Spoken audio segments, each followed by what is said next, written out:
Hey, Raw. How you doing, Raw? Or your pen? Good to see you this morning. I like got tied up in committee. I'd have done better to have been there eating. I got kicked for it in committee. We took care of that, Joe. Oh, any work you like, right here, right? You and your Well, fellas. I needed to. I wasn't have any friends. I determined that real quick. Yep, I determined that real.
We're at the press conference where they're going to announce the 100th birthday party being planned for former Governor Jimmy Davis. Yes.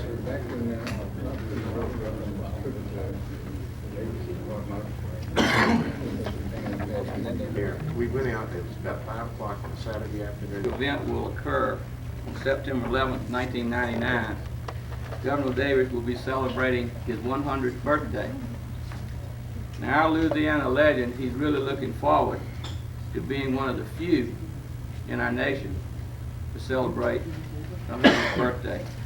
At the end of the century, and beginning of the year 2000, Governor Davis will have lived in 3 centuries. He has done an awful lot in his lifetime. Now, all of you here today, you know how much he has meant to this state. Being a 2-time governor, Country Music Hall of Fame, Gospel Music Hall of Fame, Gospel Songwriters Hall of Fame. In his lifetime, he's written some 700 songs. And you know the one that's the favorite is You're My Sunshine, Supper Time, and his first song, which was a major hit, was Nobody's Darling But Mine. A committee was formed some 4 to 5 months ago to begin working on his 100th birthday. And the members of the committee are Mr. Robert Gentry, who is the chairman, Mr. Chris Fazer, who is Governor Davis's probably closest and best friend on earth. Chris served in the Mississippi State Legislature as well as the Louisiana Legislature. And they talk on a daily basis. They're still real good friends, and they go here and there, visiting people and just enjoying life. Also is Mr. Carl Hancock, Mary Straps, who is my legislative aide, has done a lot of work towards this. Mr. Ross McCollister, an attorney, a former legislator. Representative Joe Salter, who's serving in the House of Representatives now. And then, lastly, and the person we'll not forget, is Ms. Ligon Walker, who's also a former legislator, and I think was the second female that ever served in the Louisiana House of Representatives. I'm going to turn it over now to Mr. Gentry, who is chairman of the committee. And then after Mr. Gentry finishes his business, and we will be open for some questions. And Governor Davis, we're so thankful that you're here with us today, and this is a real honor for you to be back in this Capitol. You've served some 8 years as governor. Right outside the cafeteria there's a display of you, and you know, you're loved by everybody, admired by everybody, and we know that God's going to continue to bless you, and we're going to make that 100th birthday, and we're going to live through this century into the next.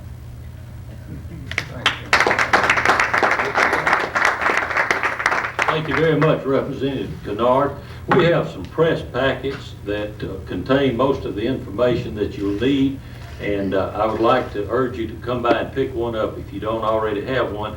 But I'll just reiterate one thing: the 100th birthday party will be Friday night, September the 10th at the Radisson Hotel Ballroom, beginning at 6:30. And Governor Davis, of course, will be the star and hit of the show, but he has also lined up Miss Jean Shepherd with the Grand Ole Opry and the Lewis family from Lincolnton, Georgia, as entertainment. Tickets are on sale right now for $100 a piece. The benefit goes to the Jimmy Davis Tabernacle at his old home place in Jackson Parish. Tickets are limited to 1,000 people, a little over 1,000. We've already sold about 300, and I think tickets will go real fast, so persons who are interested in purchasing tickets need to do so right away. That's all I have to say. Now, Governor Davis, would you like to say a word or two? Well, I've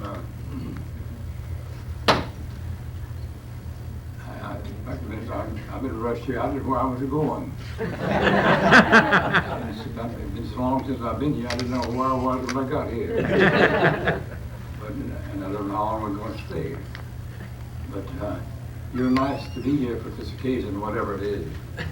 And I always enjoy esteeming old friends and meeting new ones. And some of you keep them here, I guess, here all the time. And I'm got to the place where I'm not much of a goer now. After I head into fall, my business is, main business is to keep from falling.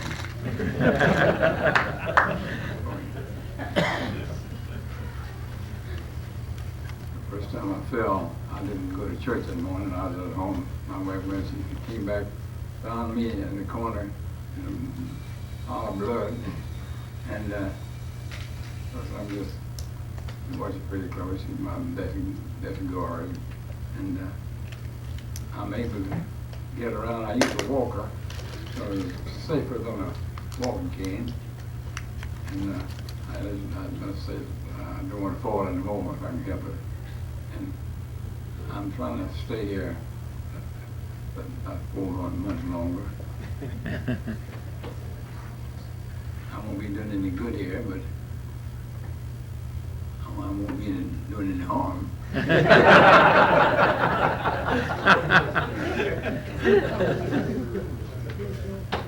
Won't be chasing.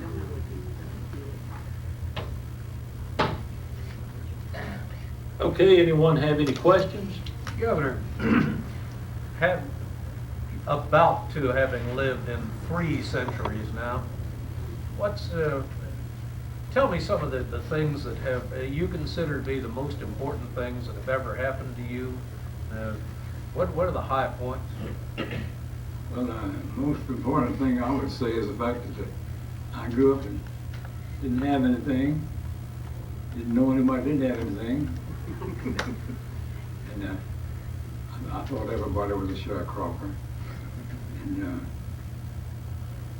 And I'm glad I came up like that, and I can understand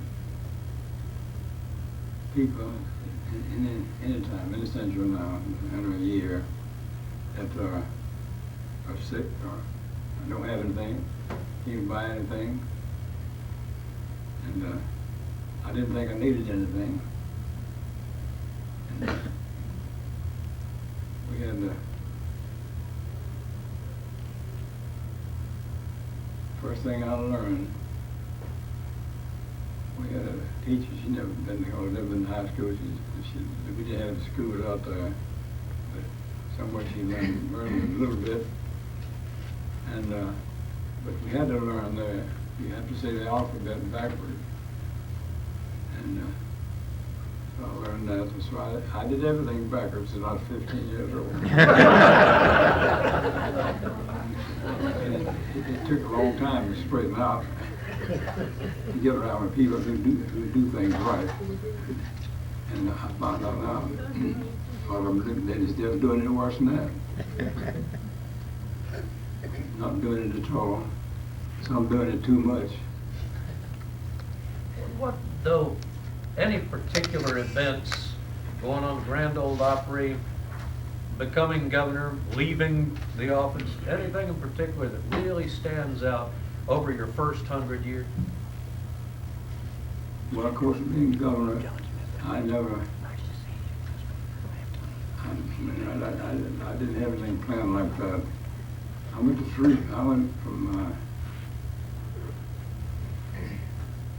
I'm outside to go to college. I stood out pretty well because I had seen a catalog of Louisiana College, and I saw so many people, country-looking people. I thought that would be the place for me because I wanted, they looked like they'd right out of the cornfield, you know, most of them. And I was plowing, I told my daddy, you bring the mule and I'm going. He said, where you going? I'm going to college. He said, what's that? I said, I don't know, but I'll tell you when I get back. Went down there and rode a freight train. It's supposed to stop at Pineville, but it didn't stop. I jumped off. I had a borrowed suitcase from my brother-in-law. I had all kinds of things, shoe polish, chlorine salve, Cheeto tonic, and everything else in there. I scattered it. I busted the suitcase all gone. I just left it lying there. I saw a light up on the hill. I thought that must be where the college is. When I knocked on the door, there was a lady. I said, I want to like to get a room. She said, this is a girls' dormitory. I said, that'll be all right.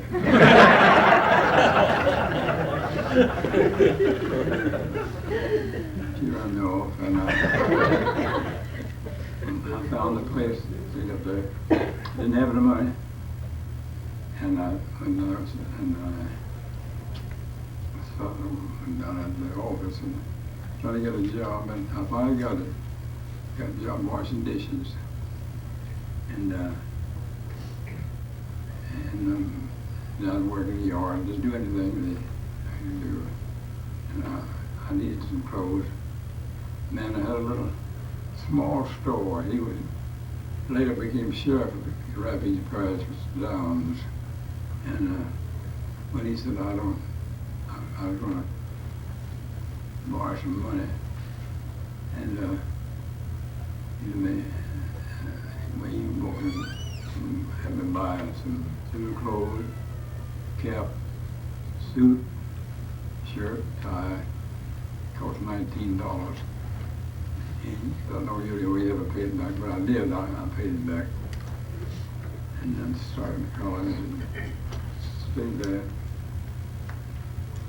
After I went back and wanted to make a little money comes LSU, and I got a job sharecropping myself.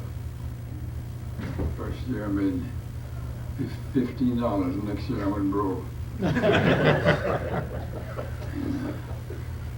to come in then LSU then, you had about 35,000 people here. And now they don't know how many they got. You're on the road, you don't know where you're going. If you don't know where you're going, you better stay home. Get run over. But it's a good place to stay. So I stayed there. First time I left office, and I went back to Shreveport. And 12 years later, when I was elected again, I had learned so many people down here, like that. I just stayed. And 1972, I didn't want to run for governor, but the money to run with, and there was no problem there. I wanted to run, but I didn't run, but I did, and got beat. The greatest victory I've had in my life. Of course, if you don't want to be in that place, you don't better not get there. Or there are times you wish you'd be out when you get in there. Well, you can't do it all with all the help you might have. Or somebody might be against you. Well, what do you think's the chances of you running this time? But that'll be great.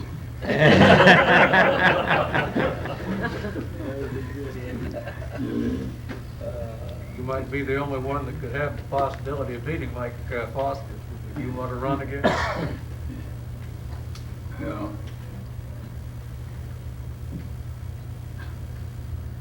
I'm lucky to be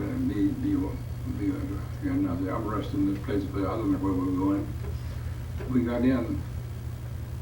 Yeah, I didn't know. So I've been in a lot of places I didn't know where we were going, and was anxious to get out. I'm not anxious to get out here because I appreciate you coming by just to say hello. Because a lot of things you can lose, and don't lose your friends. Any other questions? What were you doing when you wrote "You're My Sunshine"? I don't know, I was just writing, and some people, somebody asked me yesterday, or some lady, who was the girl in "You're My Sunshine," but there were no girls involved in this song. But I just started writing, and all, and I was at LSU, and working in my master's degree when I wrote the chorus, but I never did get the words. We had a quartet down here then called the Tiger Four. We'd sing at theaters, and go out and sing at a church or school or anything that happened. One theater, they pay us, we were singing on Sunday, and it pays $5. That's $1.25 a piece. And we went a long ways at it, because then a good hamburger was a dime. So you get 2 or 3 $5 dates there, why you were doing all right. I stood down here, and I forgot the name of the street. It's not far from here, though. I stayed up in a loft. In the attic. Didn't have a light up there. So I bought me a light. And you got to do what you can, and best you can. And just want to go watch something good you learn. I learned to do without. And you ought to lose that because some folks haul off and get rich, but it doesn't happen to everybody. There's a lot of rich people who were once poor, but he's lucky. But I think I'm just lucky to be here. And my salary the first time I was governor was $1,000 a month. Next decade I'll be getting more than that now. And I didn't have any sidelines like selling tobacco or selling peanuts, and firecrackers and things like that. I just made it. With that, next year, 12 years later rather, I got $16 a month. On the $1,600 a month. Still can't count money.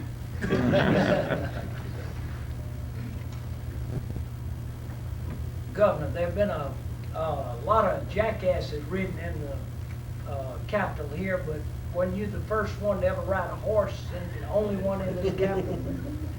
Yes, I did. You pardon me. We got that at a press conference, and they had all kind of questions, and as I guess they still do. Some that nobody could answer, you'll answer. And so I was busy. Needed to be somewhere else, but a friend of mine was down in the mansion to take my horse to, I think Phoenix or somewhere at a horse show. There's a sunshine horse. But he's, and I told him, I said, just wait a minute. They had asked me, what about that horse? And well, I said, just wait a minute. I'm going to worry about the horse. And I want to see if he's going. He was still hadn't started, so I got on. Really, I stepped right on into the office and put his head on my shoulder while I talked to the press and whoever was there. I started putting an elevator about whether you might, although he wasn't wild, but he might have a spell and kill somebody. And anyway, I went back out and went back to the press conference.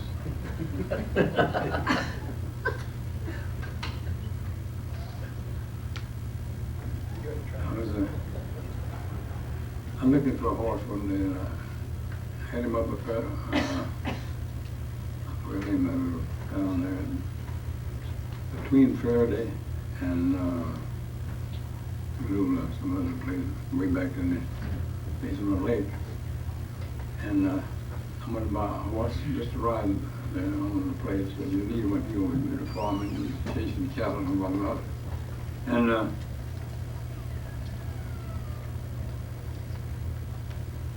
I saw one on the way over there. I saw one like someone started stopping by. I started going over there. There's a Mexican they call him Mexican Pete. I don't know what his name was. He's at the cattle ring every day over there at Faraday. He's helps them doing something around there. And somebody told me he had a horse there that if I had $1,000 I'd buy him. I thought I'd better go by and see him. I drove around and went to the place back then where he told me to go. And there are two families there. And this man from Mexico and another family. And I saw a horse, 4 Palominos, and one was beautiful. And I asked this Mexican, how about this horse right there? He said, he's no good. What kind of horse? I said, how about this thing down here? He's fair, but I couldn't recommend him. I thought if he's that honest, I better keep asking. I said, what about this horse right back down here? I said, he can do everything but talk. And he's all right. And I said, how you get him up here?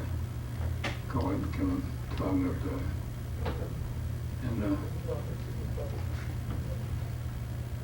I said, what, he's young. Yeah, he's young.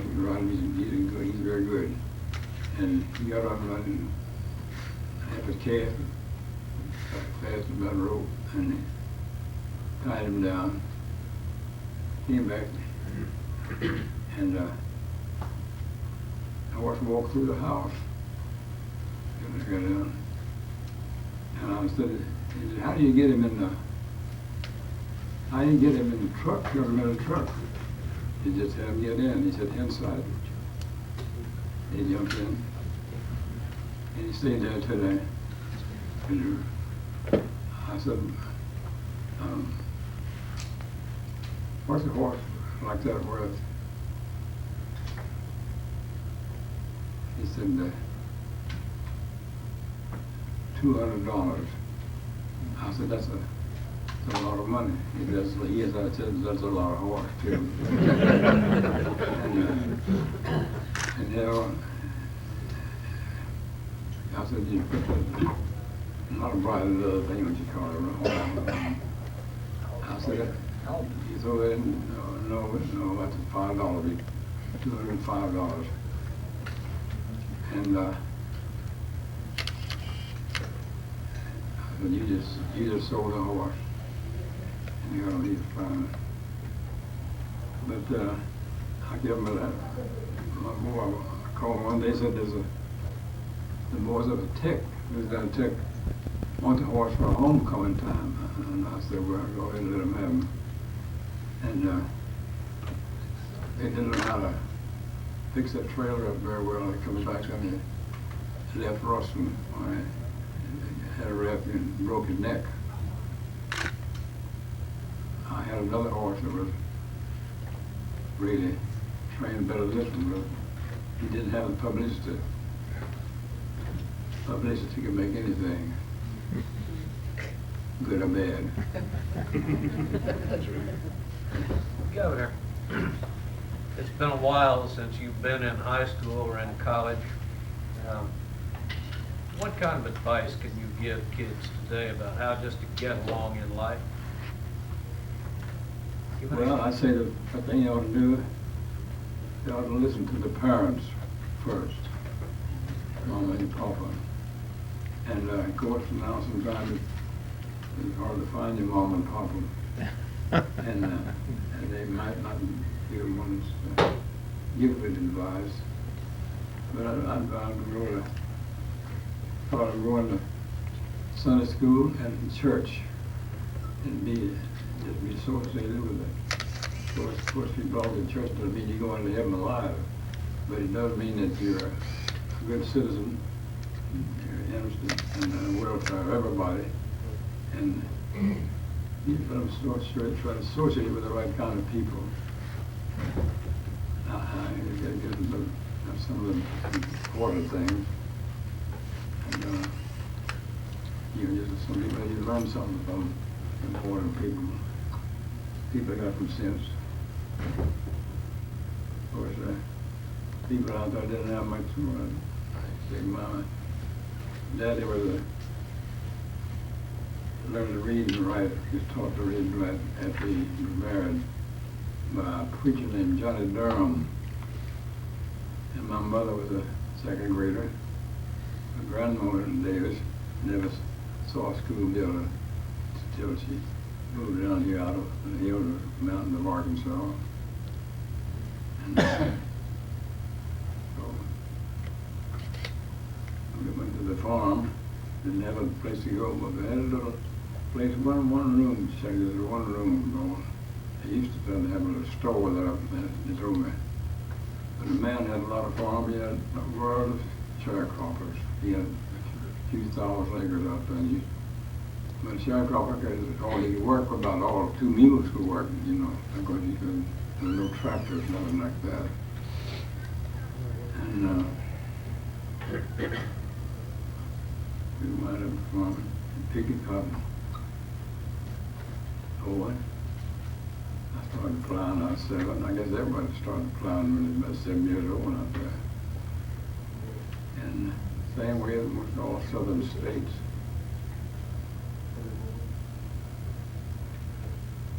I keep hearing kids are different today than they used to be. What do you think? Are kids any different, or? Yes, they are. They're a lot different. They know a lot more. They know a lot more. More than parents know sometimes. Watch the TV all the time. I think that they see things on the TV that they shouldn't see when they were grown. You think it's causing a problem? Huh? Is television causing a problem? Is it? Well, I think it's causing problems, yeah. and it's a great thing in TV, but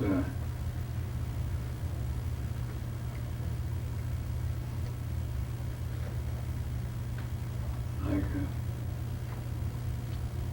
pet's a great thing, but not always. A snake is not. A snake will bite you. And it just makes it with people.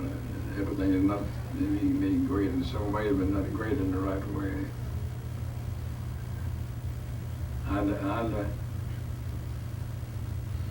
I'd hate to be raising children now. Of course, I can get around, I wouldn't know what's going on. And the wonderful thing for it to be associated with the parents, as you know, and you all know it, as well as I do. If you wait too long to tell them something, you can't tell them. They tell you. Mr. Governor, as someone who has served 2 terms, where do you see this state right now? Are you pleased about what's going on in Louisiana? I didn't understand you. Speak loud. As somebody who served 2 terms already, what do you see? What do you like about what's going on in Louisiana right now? Are you pleased about what's going on in the state? Well, some things, I don't know the name of it, I don't know about it, but not everything is going well anywhere, I don't guess. I'm not like I would expect, or you would expect, I'm sure. But it's hard to get everything perfect. And we have see people coming in here from everywhere, and they don't know you, you don't know them. And more and more, we got too many coming in.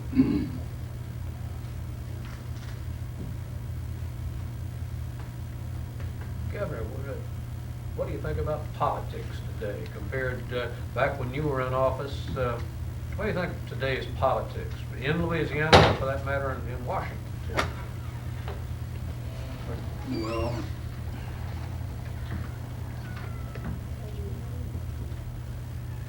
you guys got politics or something. I don't know how much it'll change. It just depends on the subject, what's coming up, you know. And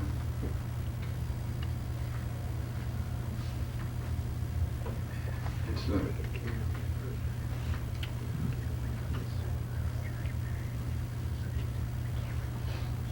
when things happen in politics, you think it never would happen.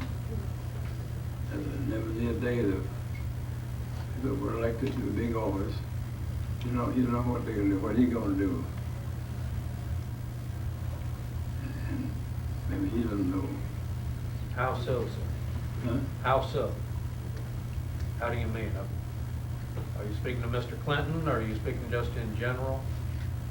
Well, this is just in general. You know what they're going to do. I don't know whether. I certainly didn't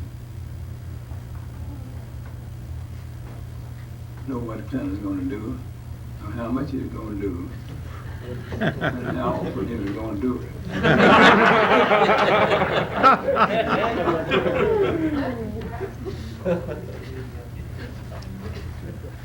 You know, before we go, I've spent a lot of time with Governor Davis over the years, and when you think of the people that he has met and the lives that he's touched, I remember him telling me that he was close to Babe Ruth, and he used to go to California and be with Babe Ruth. I remember the Gene Autry stories that he told me. I remember the Elvis Presley stories that he told me, how Elvis saw him when he was selling haddock all over the United States, and Elvis saw the bus and stopped. I remember some Hank Williams stories. He gave the secondary speech for Harry Truman when he was nominated for President of the United States. And all of those things that Governor Davis and I have talked about, along with Chris and Mr. McAllister, and It's just amazing the people that this man has met and has known. He tells a story after Harry Truman was elected. He called him and said, "Come to Washington," and sang a couple songs for me. He tells me about the time that Mr. Truman and Governor Davis sit there in the lounge in a hotel, and Harry played the piano, and Jimmy and Harry sang "You Are My Sunshine." But I mean, it's just that the people that this man has met, the people that he knows, and the memory that he has. I mean, the Bill Dodd stories, right, Governor? Oh, yeah. Man, they had some stories when they were running against each other. And he always tells the one about Mr. Dodd when he was up there on the platform and he was giving the governor a real tough time. And Governor, you want to finish how that political rally ended over in Amite, Louisiana, what you did? Well, it wasn't a meeting, that's out from Rayville town. I forgot the name of the town, but some of my friends told me that all the governors, the counties of governors, won't be there, all 8 of them. And well, I said, I don't care about that. I can make 2 or 3 or 4 different places. At a Bush and we go and stay in the band and all go. But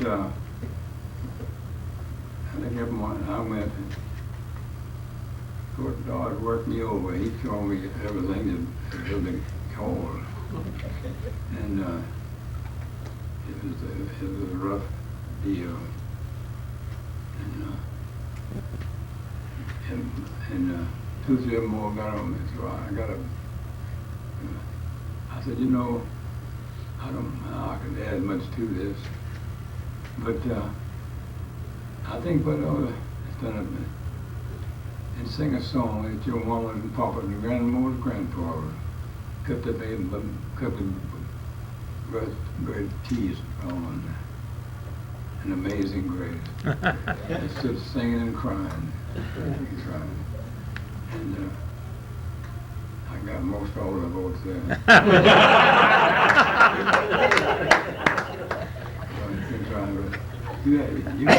You can expect anything that he said, and you may have done something that it might be good for the use, it might be against you. Just like me when the Bed Bug Blues song, and Jimmy Morrison, when he was congressman, he went to the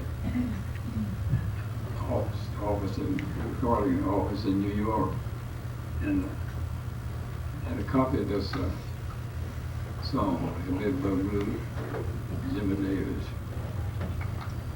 and he had his cap. Is this the man running for governor? Yes, it is. And well, there's nothing bad about it. Nothing like the records I have now, but it's something that he said. Those days, first 3 years, I did nothing but making the blues, singing the blues all the time. I was singing away the blues, I got the blues. And I know my folks are kind of, they're tired of it, they know to discourage me because I might come along with something and be all right. But I think in 3 years I made $20-something altogether. And you can't make it on that. And so I wrote a song, and I told my father and mother that if this don't make it, I'll just leave our call it off. And it's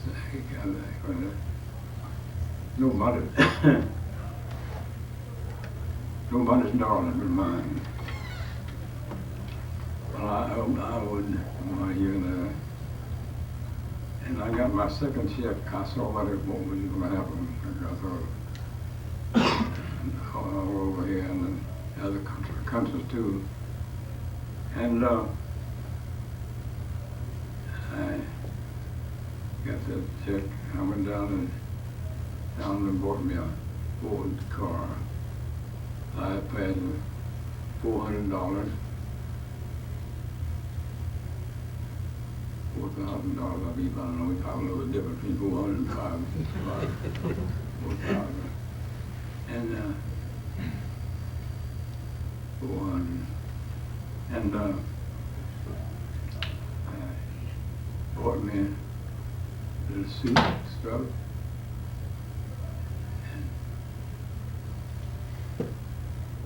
And got married. My wife was a teacher. Before. And Rutherford, they used to have a town in Ruston. You might remember that something called the Hub.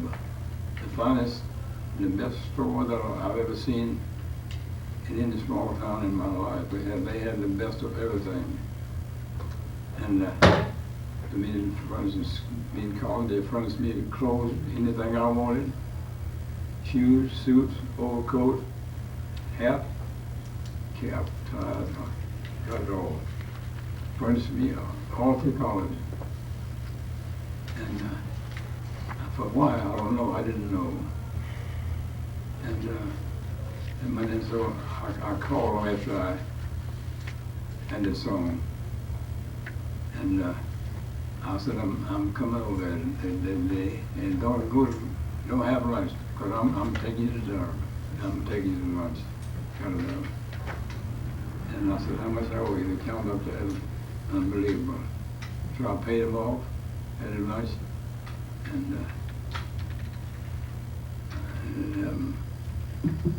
one man let me have a little preacher. He preached 3 or 4 hours. And when I was him, he didn't have $200. And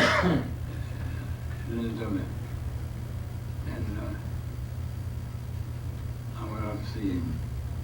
He's still plowing. Said, you didn't have any money? Yeah, I said, good. You didn't have 200, I'm going to give you 500.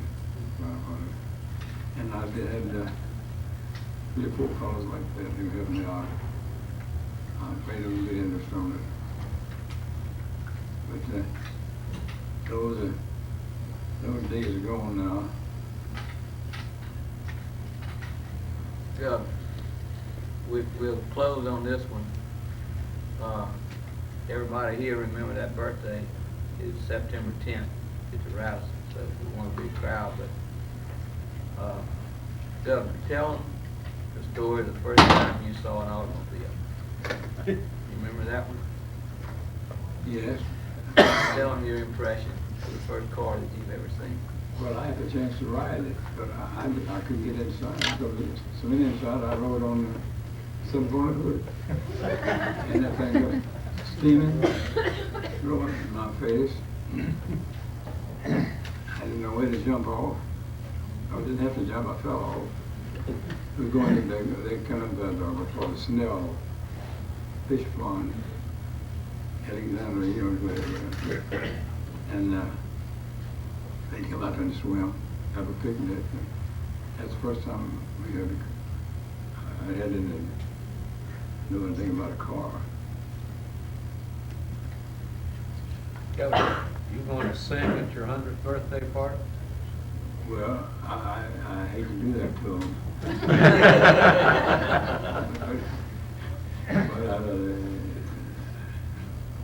But you've got to break it up, break the party up some way. But I did all this, I'll have to try it though. Governor, do you miss politics at all? Huh? Do you miss politics? Well, I don't miss as much as you might think, having been in it, because I just read about it. And but I don't go down around the rallies or anything like that. But politics is an interesting thing, of course, and it's a big business and a good business. It may not suit you, but you got to have something to govern the country, naturally.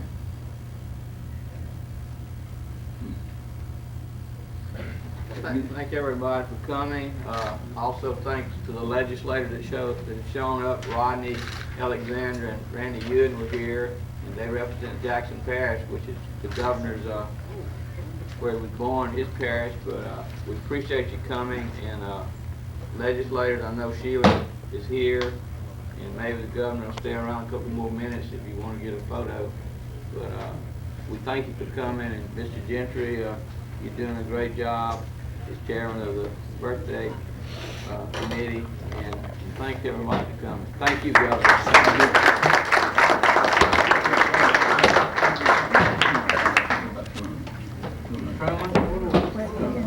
Nominated Vice President. Knew it. A lot of people are part of state. Whatever part of state you're in. Through the meeting, but he said that nobody at the South second my nomination. Somebody I want you to do it. And so I say that second nomination. And of course I saw him one night, one day, I was in the hotel where he was staying. He was senator then. He didn't be out of president and have dinner. And I said, well, he would expect that. Yeah, come on, let me go. We walked from the hotel down there. I forgot the name of the hotel. And we walked there. And at night, and I walked back. You know, we wouldn't do it in daytime now. And that's the difference. And I remember one time I was when I left the government, first time I looked several days in cities across the country for the same day. And my first day, I believe, I was watching at the anyway, the big theater there. That day, I've been there singing a week, and he called me. Said that you come down to have lunch with me. I said, oh, I don't want to take your time. You just, no, I won't come down. He sent a car later. A couple of fellas went down there.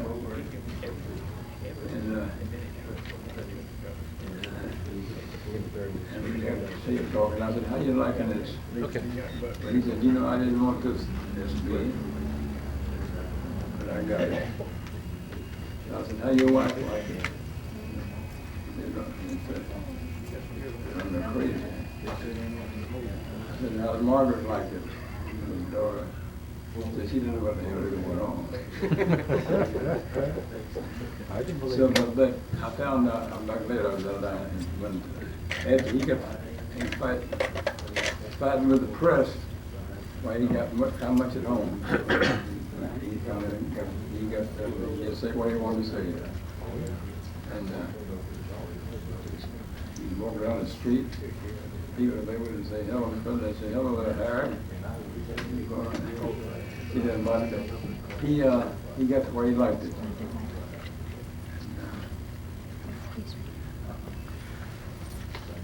I know they want to take some pictures of you here. Governor, did you say you were running for governor this year or not running for governor this year? Still thinking.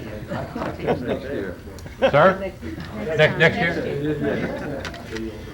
You still listen to country music? Do you listen to modern country music? I listen more to all kinds. Yeah. Some longer than others. What do you think of country today compared to while you were on the road? Is it as good today or is it better? Some who's doing it and the songs that sometimes you find some of somebody. It might suit you, but my wife and I, sometimes do that. She likes somebody and we're singing up, and I wouldn't like some. He's already got one. And I have nothing I can do about it. I just do my thing and what happens. Well, I know these folks been looking forward to getting their picture taken with you, so I'll stop talking. Mr. Jim, my daddy's out of chat. Yeah. Down in Jackson Parish. Sure, I know what you're Huh? Chatham, Louisiana? Yes, sir. Mike. You got it. I heard that you got a pretty big school out there now. Oh, we did have a big school. That's all what it is. I'm Gail Digdon. I'm a third generation fan of Dollar. Well, I'm glad to see you. Come on. Do you have a choice for president? Yeah. Presidents? This year, presidential candidates, do you have a choice? House and. Do you know Steve Moore? Steve Moore? Have you heard about Steve Moore?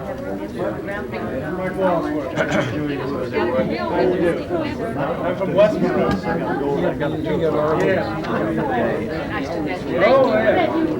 I'm drumming with Over Park. Governor, I'll tell you the truth, it's worth $100 to me that night to hear you sing. Are you gonna sing at your party? Oh, sure. I'll try it. Well, you're wonderful. It's a pleasure to talk to you. Thank you. I have a little business here in Capitol. I supply news to some radio stations around the state. He wrote down exactly. Yeah, I see you keep up with it. Try to. Good pass. I look forward to being there. I'll definitely buy a couple of tickets. Miss that for the world. Well, I think you do what I'm doing. Don't throw it wrong. I promise. Take the boys, they call party to go. In the picture with the governor? Oh, sure. He enjoyed it. Wait a minute, just 1 second. When everybody finishes flashing, then we're gonna Good, yeah. Good to see you. I know. I'm doing well.